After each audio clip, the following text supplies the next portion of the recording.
வணக்கம். ஐயா வைகுண்டர் சனாதன தர்மத்தை ஒழிக்க வந்தார். சனாதன தர்மம் என்றால் தொன்று தொட்டு இருந்த அற ஒழுக்கம் என்று பொருள். அதாவது பழைய காலத்திலே மனிதன் எப்படி இருந்தானோ அப்படித்தான் இருக்க வேண்டும். புதுமைகளை வரவேற்கக்கூடாது. ஆரியர்களின் மனு தர்ம சாஸ்திரம் என்ன சொல்லுகிறதோ அதைத்தான் கடைசி காலம் வரைக்கும் பின்பற்றி நடக்க வேண்டும் மனிதன். ஆரியர்கள் தமிழகத்திற்கு வந்த காலம் கிமு 7ஆம் நூற்றாண்டு. ஆரியர்களின் தாயகம் மத்திய ஆசியா என்று கூறப்படுகிறது.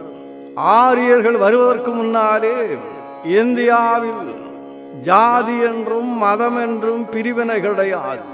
நாமெல்லாம் மனித இனம் என்ற உணர்வோடு ஒற்றுமையாக வாழ்ந்தார்கள் என்பதையும் அகிலத்திரட்டு கூறுகிறது.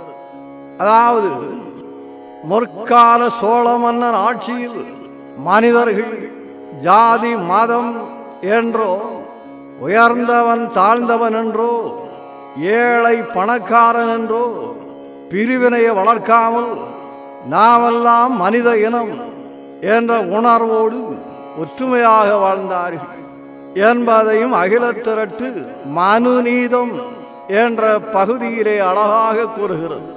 இப்படி ஒற்றுமையாக வாழ்ந்த மக்களை ஆரியர்கள் இந்தியாவிற்கு வந்ததும் ஆரியர்களுடைய மனு தர்ம சாஸ்திரம் மனித சமுதாயத்தை உயர் ஜாதி என்றும் தாழ்ந்த ஜாதி என்றும் இரண்டாக பிரித்தார்கள்.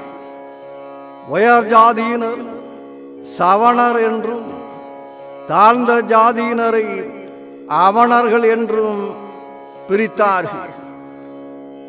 பிராமணர்கள், நாயர், வெள்ளாளர் போன்ற ஜாதியினரெல்லாம் சவணர்கள் என்றும், நாடார், ஈழுவர், தீயர், பறையர், புலையர் போன்று இனத்தவர்களையெல்லாம் அவணர்கள் என்றும் பிரித்தார்கள். அவணர்கள் தீண்டத்தகாதவர்கள் என்று ஒதுக்கப்பட்டார்கள். கண்ணில் காணவிடாமல் விரட்டி அடித்தார்கள். அவணர்களுடைய தாழ்ந்த ஜாதியருடைய நிழல் பட்டாலே தோஷம் என்றும் கண்ணில் காணவிடாமல் ஒத்திப்போ ஒத்திப்போ என்று விரட்டுவார்கள். ஆரியர்கள் மனு சாஸ்திரத்தை மனு வைவாஸ்வதா, மனு அப்சாவா, மனு சம்வர்ணா என்று மூன்றாக பிரித்து எழுதி வைத்திருக்கிறார்கள். சுவாயம்பு மனு தர்மத்தை எளியதாகவும் கூறப்படுகிறது.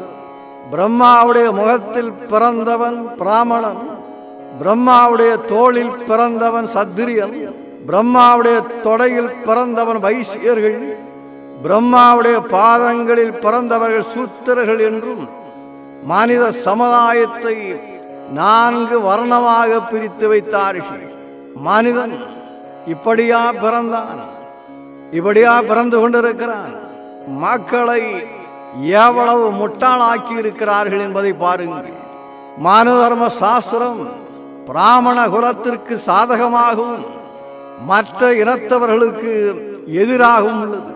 மனு தர்மம் 8வது அத்தியாயத்தில் 415வது ஸ்லோகத்திலே என்ன சொல்லுகிறது என்றால், சூத்திரன் என்பவன் 7 வகைப்படும். அதிலே ஒன்று சூத்திரன் விபச்சாரியின் மகன் என்று கூறுகிறது. சூத்திரன் என்றால் அடிமை என்று பொருள்.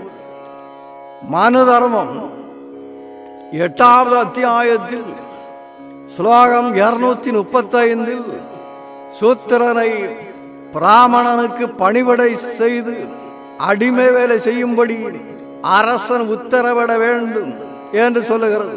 மேலும் பிராமணனுக்கு தொண்டு செய்வதற்காகவே சூத்திரனை பிரம்மா படைத்திருக்கிறார் என்று 8வது அத்தியாயத்தில் 413வது ஸ்லோகத்தில் கூறப்படுகிறது.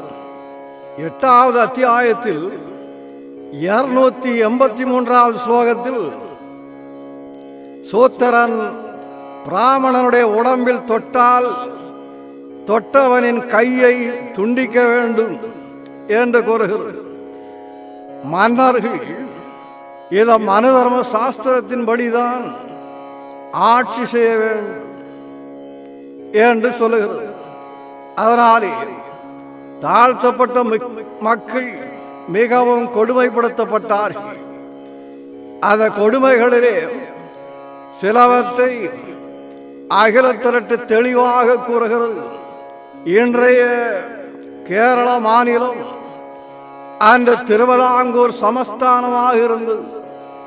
இந்த திருவிதாங்கூர் சாம்ராஜ்யத்தோடு இணைத்துதான் இன்றைய கன்னியாகுமரி மாவட்டம் திருவிதாங்கூர் மன்னனும் உயர்ஜாதி இந்துக்களும் கன்னியாகுமரி மாவட்டத்து மக்களை எப்படியெல்லாம் கொடுமைப்படுத்தினார்கள் என்பதை அகில திரட்டு தெளிவாக கூறுகிறது.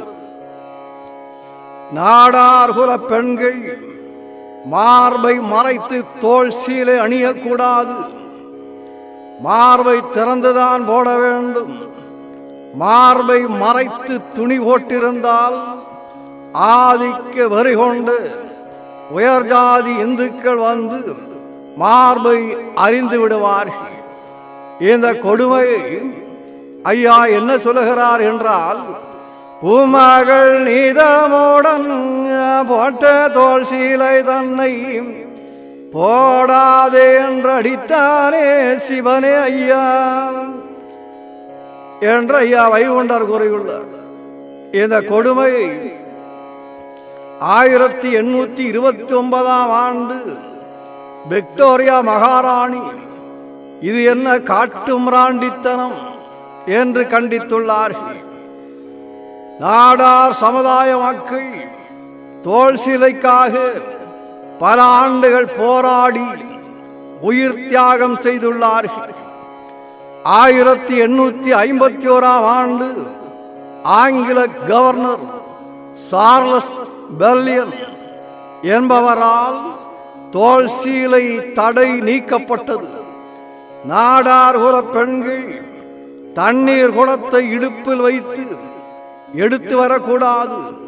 தலையில் வைத்துதான் சுமந்து வர வேண்டும். ஏன் தெரியுமா? தலையில் தண்ணீர் குடத்தை வைத்து சுமந்து வருகிற போது 2 கைகளும் குடத்தை பிடித்திருக்கும். அப்போது அந்த பெண்களுடைய மார்பு உயர்ஜாதி இந்துக்கள் பார்த்து ரசித்துக் கொண்டிருப்பார்களாம். அதை ஐயா சொல்லுகிறார், என் மக்கள் சான்றோர்கள் இடுப்பில் எடுத்த கூடம் ஏண்டி இறக்கின்றானே சிவனே ஐயா என்ற ஐயாவை கொண்டர் கூறுகிறார். அது மட்டுமா, அந்த காலத்திலே கோவிலுக்குள்ளே விடமாட்டார்கள். பள்ளிக்கூடங்களிலே படிக்கக்கூடாது. அதையும் அகில திரட்டு கூறுகிறது. கோவில் சிவாலயங்கள், கூடங்கள், சிங்காசனங்கள், கோவில் சிவாலயங்கள், கோடங்கள், சிம்மாசனங்கள் நாவுலகும் கள்ளாய் நாடியிருந்தாலும் சாணான்கள் எரியன சண்டாள நீசனெல்லாம் வீணாக சாணாரை விரட்டி அடிப்பான்கள் என்ற அகில திரட்டில் ஐயா வைகுண்டர் கூறி வைத்துள்ளார். பெரிய பெரிய இந்து கோவில்களெல்லாம் ஆதிக்க வரி கொண்ட மேல்ஜாதி இந்துக்களின் கட்டுப்பாட்டுக்குள் வைத்துக் கொண்டு இன்று வரை அதிகாரம் செலுத்தி வருகிறார்கள். 1937ஆம் ஆண்டுக்கு பிறகுதான் தாழ்த்தப்பட்ட சமுதாய மக்களை ஆலயத்துக்குள்ளே வர வைத்தார்கள். தீண்டத்தகாத என்று கோவிலுக்குள்ளே வரக்கூடாது என்று தடை விதித்த அந்த தடை 1937க்கு பிறகு நீக்கப்பட்டது. ஏன் இந்த மக்களை கோவிலுக்குள்ளே வரவிடாமல் தடை போட்டிருந்தார்கள் என்றால், ஆதிக்க வரி கொண்ட மேல் ஜாதி இந்துக்களும் பூசாரிகளும் ஆலயத்துக்குள்ளே வைத்து போதை வஸ்துக்கள், கள், சாராயம் போன்ற போதை வஸ்துக்களை குடித்து கொண்டு கோவிலுக்குள்ளே தேவதாசிகள் நாட்டியம் ஆடுவார்கள். அதை இந்த மேல்ஜாதி இந்துக்கள் பார்த்து ரசித்து கொண்டு அதை பெண்களிடம் காம சேட்டை புரிவார்களாம். இதை மற்ற இனத்தவர்கள் பார்த்துவிடக் கூடாது என்பதற்காகத்தான் தாழ்த்தப்பட்ட மக்கள் கோவிலுக்கு உள்ளே வரக்கூடாது என்று தடை போட்டிருந்தார்கள். இனி கோவில் திருவிழா காட்சிகளை கோவில் தெருவுக்கு வெளியே திருமறைச்சான் கல் நாட்டி ஒரு திரை போட்டிருப்பார்கள். இந்த திரைக்கு அப்பால் நின்றுதான் சாமி கும்பிட வேண்டும், திருவிழா காட்சிகளை பார்க்க வேண்டும். இப்படியெல்லாம் உயர்ஜாதி இந்துக்கள் தாழ்த்தப்பட்ட மக்களை அவமரியாதை செய்தார்கள். அனைத்து ஜாதி மக்களும் கோவிலுக்குள்ளே போகலாம் என்ற உரிமை 1937ஆம் ஆண்டுதான் கிடைத்தது. சமூக சீர்திருத்தவாதிகளின் போராட்டத்தில் தாழ்த்தப்பட்ட மக்கள் கல்வி கற்கக்கூடாது என்று தடை விதித்திருந்தார்கள். அரசாங்க அலுவலகத்திற்குள்ளே செல்லக்கூடாது, அரசாங்கத்துக்கு வரி செலுத்துவது கூட அலுவலகங்களின் வெளியே நின்றுதான் கொடுக்க வேண்டும். தாழ்த்தப்பட்ட மக்களை தீண்ட தகாது என்று கண்ணில் காண விடாமல் உயர்ஜாதி இந்துக்கள் விரட்டி அடித்தார்கள். தொட்டால் தீட்டு, நிழல் பட்டால் தோஷம் என்று உயர்ஜாதி இந்துக்களாகிய பார்ப்பனர்கள் வாழும் தெருவுக்குள்ளே வரக்கூடாது என்று தடை விதித்திருந்தார்கள். பார்ப்பனர்கள் வாழும் தெருவுக்குள்ளே நாய், நரி, கழுதை, பன்னிகளெல்லாம் போகலாம். ஆனால் தாழ்த்தப்பட்ட மக்கள் போகக்கூடாது. தப்பித்தவறு யாராவது பார்ப்பனர்கள் வாழும் தெருவுக்குள்ளே சென்றுவிட்டால் காலை வெட்டி எறிந்து விடுவார்கள். பனையேறும் தொழில் செய்பவர்களுடைய பிள்ளைகள் பனைதான் ஏற வேண்டும். மீன் பிடிக்கும் தொழில் செய்பவர்களுடைய பிள்ளைகள் மீன்தான் பிடிக்க வேண்டும். துணி வெளுப்பவருடைய பிள்ளைகள் துணிதான் வெளுக்க வேண்டும். முடிதிருத்தம் வேலை செய்வருடைய பிள்ளைகள் முடிதான் திருத்த வேண்டும். மலம் அள்ளும் தொழில் செய்பவருடைய பிள்ளைகள் மலம்தான் அள்ள வேண்டும். செருப்பு தைப்பவருடைய பிள்ளைகள் செருப்பு தான் தைக்க வேண்டும் என்று குலத்தொழில் முறையை வளர்த்தார்கள். மனதர்மத்தை வைத்து இவருடைய பிள்ளைகளெல்லாம் கல்வி கற்கக்கூடாது என்று தடை விதித்திருந்தார்கள். ஆரிய பார்ப்பன உயர்ஜாதி இந்துக்கள் போக்குவரத்திற்குரிய சாலைகள் அமைத்து கொடுக்க வேண்டும். ஆறு, குளம் முதலியவற்றை வெற்றி கொடுக்க வேண்டும். உயர்ஜாதி இந்துக்களுக்கு வயல் வேலை செய்து கொடுக்க வேண்டும். அரண்மனை கட்டுவதிலிருந்து ஆலயங்கள் வரை கட்டுகிற வேலையெல்லாம் செய்து கொடுக்க வேண்டும். இதற்கெல்லாம் கூலி கொடுக்க மாட்டார்கள். எல்லாமே ஊழியமாக அடிமைகளாக இருந்து செய்து கொடுக்க வேண்டும். இப்படி தாழ்த்தப்பட்ட மக்களை எப்படியெல்லாம் கொடுமைப்படுத்துகிறார்கள் என்ற விவரங்களை எல்லாம் அகில திரட்டு தெளிவாக கூறுகிறது. இங்கே சுருக்கமாகத்தான் சொல்லியிருக்கிறேன், இன்னும் நிறைய உண்டு. இப்படிப்பட்ட கொடுமையில் சிக்கி தவித்த மக்களை எல்லாம் காப்பதற்காக ஐயா போர்க்களம் அமைத்து மக்களை திரட்டி போராடவில்லை.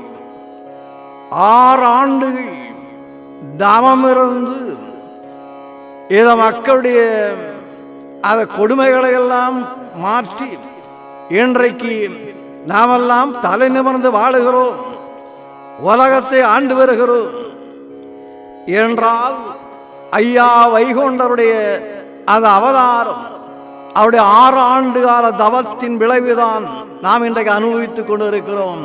நன்றி ஐயா.